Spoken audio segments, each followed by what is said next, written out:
then we would know kung ilan po ang tunay na nanlaban, kung meron talaga nanlalaban. Marami. Those firearms would have corresponding reports attached to them. It should have. Mga pusher eh. Then we would know Talagang the real reason, if it's a myth, kung gawa-gawa o totoo.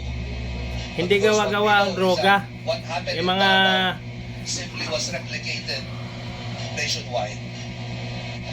I will park for the moment and allow dapat silang the tudasin, di ba? victims that I'm with to speak, beginning with Mr. Randy De Los Santos, the uncle of Kian De Los Santos.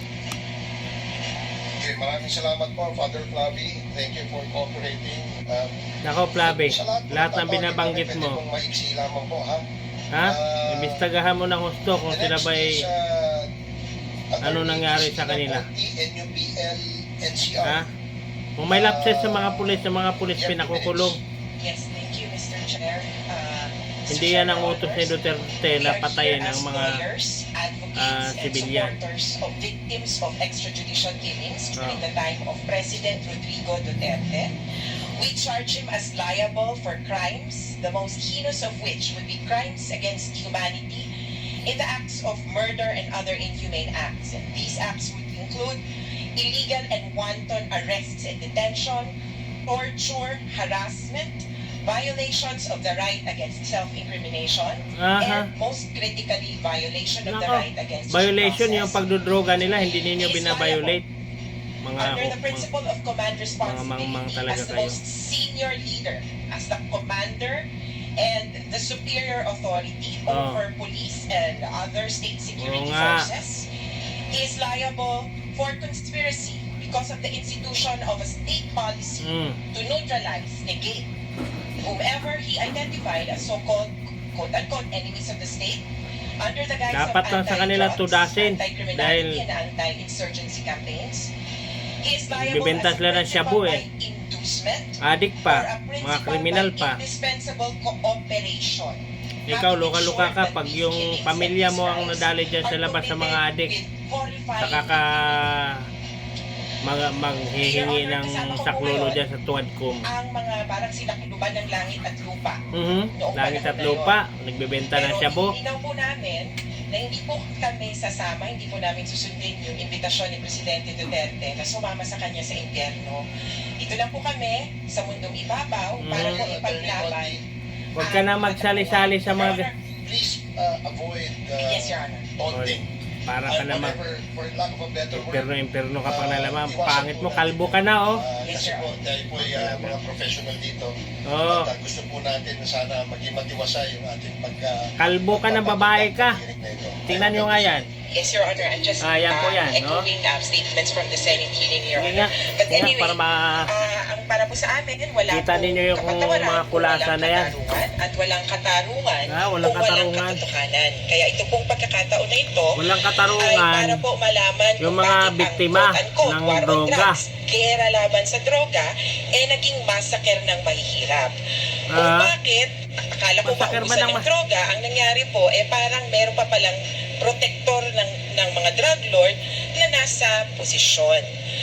At nandito po ang ating mga biktima para isalang po sa ating pong komite at sa investigasyong ito kung ano nga ba ang tunay na nangyari at kung sino ba ang dapat managon.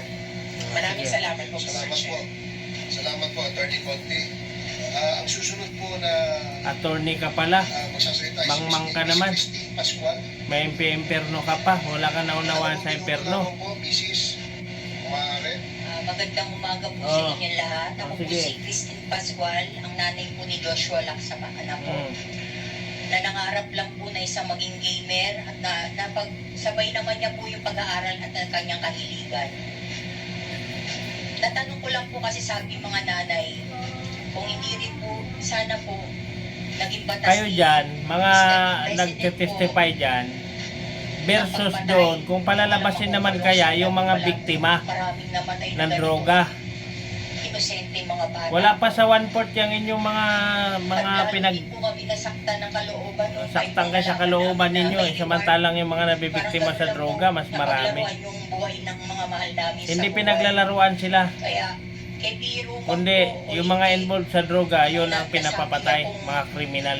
batas niya, hindi rin po maganda sa aming kamukha namin mga mahihirap. Hindi, ikaw lang ang hindi nagandahan, luka-luka ka. Kasi ng loob namin, ito na lang po yung paraan sa kamukha namin mga mahihirap. Kung paano po Luka-luka ka, kaya mahihirap, nagbibenta na siya boy dahil mahihirap eh. Pero hanggang ngayon, ang nararamdaman namin, Oh. Ano naramdaman mo? Kaya ako nga, mahirap ako, naramdaman ko, masaya ako eh. Na pinatay yung mga adik, di ba? Mga nagtitinda ng shabu, mga kriminal, mga holdapper. mga kidnapper. Disiplina po agad Hmm? ang ginawang batas po ng ating presidente. Oho. Salamat po. Okay, maraming salamat po. Mrs. Salamat ka. Ang sunod po ay si Miss Lore Paslo. Dapat kumuha kayo Quadcom ng mga nabiktima rin sa droga. Katulad ng mga pinatay ang anak dahil pinatay ng adik. Oh. Magandang umaga Hinuldap, po. sinaksak. Sa lahat. Kumuha rin kayo ng mga nagtetestify. Naku, hindi balance yung Quadcom na to. Nanay po Tuwadcom ako talaga ng kay dyan. Anak ko na plus ka. Oh. Ano po yan? May 2017. Ito po ay isang security guard Oh. at ito naman po ay binata. Ang masakit Mm. po ay 4 po yung naiwan. Masakit. Eh, anong masakit doon? Hindi ba talaga nagbibisyo yan? Hanggang ngayon po ay walang Pinadrag test nyo sana yung anak nyo. dahil po wala talaga pong Ano? masusing investigasyon para doon po sa mga Ay, so, pinaslang. Kaya tingnan mo yung nakasalamin na yan, oh. kami sa Ako. ganitong pagkakataon. Eh, tsura pa lang. Dito po sa binigay sa amin sa Kamukha ko rin. Quadcom na makadalo para po may pahayag namin ang Hmm. kung anong nangyari po sa aming mga mahal tsura. sa buhay na pinatay Konsentid- na lang po na Konsentidora ka eh. Tsura mo na yan. Ako. Tamang proseso po ng Yung may tsura ng ano. Basta Kaya nasa po, lamin pa, gabing-gabi. Oh. Isang ano rin po na Tingnan nyo mga idol, yung pinapakita niya, nakasalamin pa, gabing-gabi.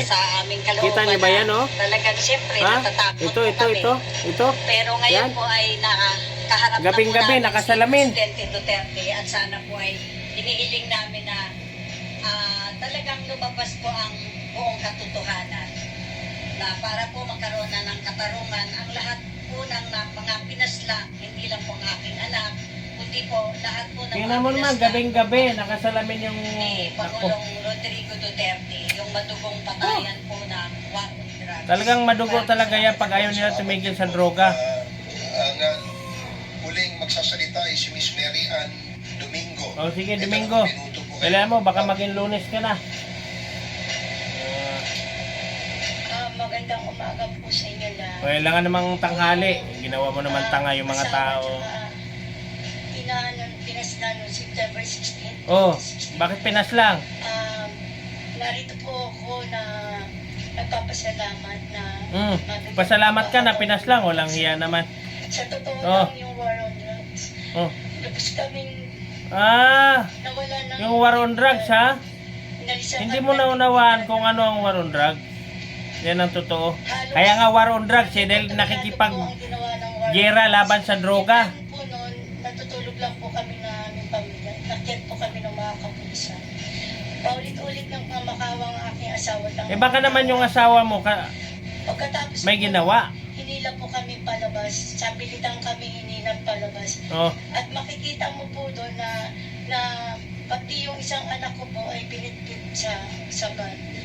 Tapos po noon, bigla po kami may mga narinig na po to. Pinatay na po yung aking asawa at anak. Yung time na yun po, halos paulit-ulit po kami. Parang dilat na dilat ang mata niyan. Na makapasok po doon sa Yan ang mga idol, oh, kayo na mag-husga ha. nagawa. Dilat, Kaya hindi. marami pong mga pulis na yun. Halos pinatay po yung skin, Ayan. yung ilaw doon po sa iskinita namin.